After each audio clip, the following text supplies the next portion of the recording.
10 মেৰ ভিতৰতে আমি টাৰ্গেট লৈছোঁ যে আমাৰ গভৰ্ণমেণ্টৰ 2 বছৰৰ দিনাখন আমি 40,000 মান নিযুক্তি একেলগে একেদিনাই কৰিব খুজিছোঁ।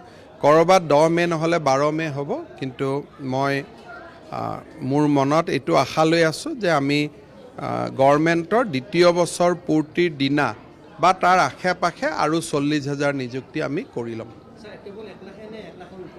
আমাৰ টাৰ্গেট আছে 1 লাখ। 1 লাখৰ পিছত নিত্য নৈমিত্তিকভাৱে হৈ থাকিব, কিন্তু মোৰ যিটো কমিটমেণ্ট আছিল কমিটমেণ্টটো 1 লাখৰ। তাৰ পিছতো প্ৰত্যেক বছৰে পোষ্ট খালী হ'ব, নিযুক্তি হৈ থাকিব। সেইখিনি আৰু এনেকৈ যিমান ফ'ল' কৰি আছোঁ তেনেকৈ নকৰোঁ, তাৰপিছত আৰু বিভাগৰ মন্ত্ৰীসকলে কৰিব।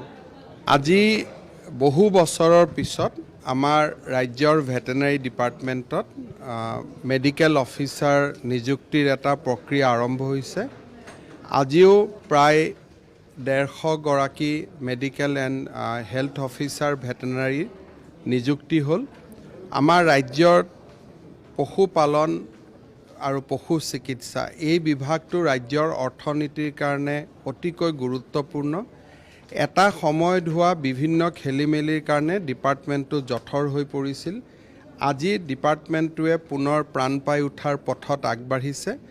আমি আৰু ভেটেনাৰী অফিচাৰৰ পোষ্ট ক্ৰিয়েট কৰাৰ বাবে আশ্বাস দিছোঁ, যাতে ৰাজ্যখনত সিঁচৰিত হৈ থকা ভেটেনাৰী হস্পিটেলবিলাক আমি কাৰ্যক্ষম কৰিব পাৰোঁ আৰু সমান্তৰালভাৱে ৰাজ্যত পশুপালন বা ফিচাৰী ভেটেনাৰী আদি দিশৰ ওপৰত আত্মনিৰ্ভৰশীল যুৱকসকলক আমি বিভিন্ন কাৰিকৰী জ্ঞানেৰে সহায় কৰিব পাৰোঁ। আজিৰ দিনটো অত্যন্ত এটা আনন্দৰ দিন। 1 লাখ নিযুক্তিৰ ক্ষেত্ৰতো লাহে লাহে আমি আগুৱাইছোঁ আৰু ভেটেনাৰী ডিপাৰ্টমেণ্টতো বিভিন্ন জটিলতাক পিছ পেলাই নিযুক্তিৰ প্ৰক্ৰিয়া আৰম্ভ হৈছে। মই ভাবোঁ যে আজিৰ দিনটো নিশ্চয় আমাৰ বাবে এটা অত্যন্ত ইতিবাচক দিন। আজি আমাৰ শেষ হৈ গ'ল। হিন্দুস্তান পেপাৰ কৰ্পৰেশ্যনত আমি যিমান কমিটমেণ্ট কৰিছিলোঁ, গ্ৰেড 3, গ্ৰেড 4ৰ নিযুক্তি আমি আগতে কৰি দিছিলোঁ। অফিচাৰ লেভেলত আমাৰ 17টা নিযুক্তি বাকী আছিল। 16জনৰ নিযুক্তি আমি কৰি দিলোঁ। এজনে নিজে চাকৰি কৰিব খোজা নাই, গতিকে আমাৰ যিমান কমিটমেণ্ট আছিল কমিটমেণ্টখিনি আজি আমি